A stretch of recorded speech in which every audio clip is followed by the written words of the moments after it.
Bhagavatam, Canto 1, Chapter 5 Narada's instructions on Srimad Bhagavatam for Vyasadeva.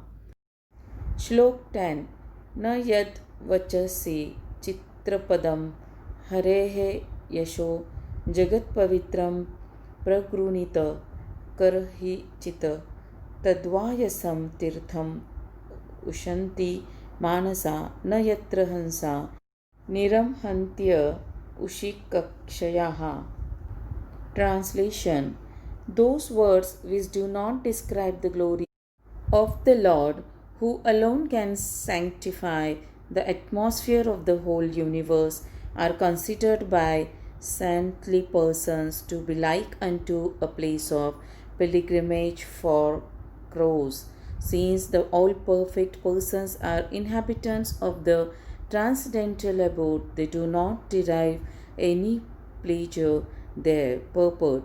Crows and swans are not birds of the same feather because of their different mental attitude. The fruitive workers or passionate men are compared to the crows, whereas the all perfect saintly persons are compared to the swans. The crows take pleasure in a place where garbage is thrown out, just as the passionate fruitive workers take pleasure in wine and women and places for gross sense pleasure. The swans do not take pleasure in the places where crows are assembled conferences and meetings. They are instead seen in the atmosphere of natural scenic beauty, where there are transparent reservoirs of water nicely decorated with steams of lotus flowers in variegated colors of natural beauty. That is the difference between the two classes of birds. Nature has influenced different species of life with different mentalities, and it is not possible to bring them up into the same rank and file. Similarly, there are different kinds of literature for different types of men of different mentality. Mostly, the market literatures which attract men of the crows categories are literatures containing refuse remnants of sensuous topics. They are generally known as mundane talks in relation with the gross body and subtle mind. They are full of subject matter described in decorative language, full of mundane smiles and metaphorical arrangements.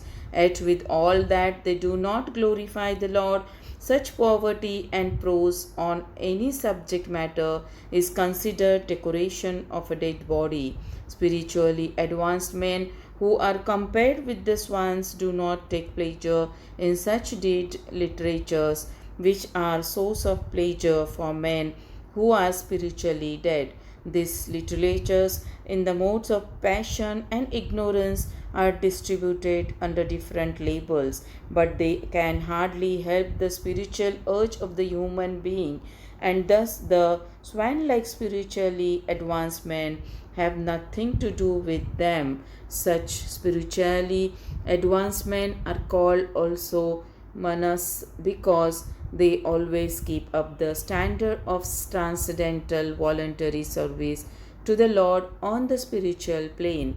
This completely forbids fruitive activities for gross bodily sense satisfaction or subtle speculation of the material egoistic mind. Social literary men, scientists, mundane poets, theoretical philosophers, and politicians who are completely absorbed in the material advancement of sense pleasure are all dolls of the material energy. They pleasure in a place where rejected subject matters are thrown. According to Swami Siddhartha, this is the pleasure of the prostitute hunters, but literatures which describe the glories of the Lord are enjoyed by the Paramhamsas who have grasped the essence of human activities.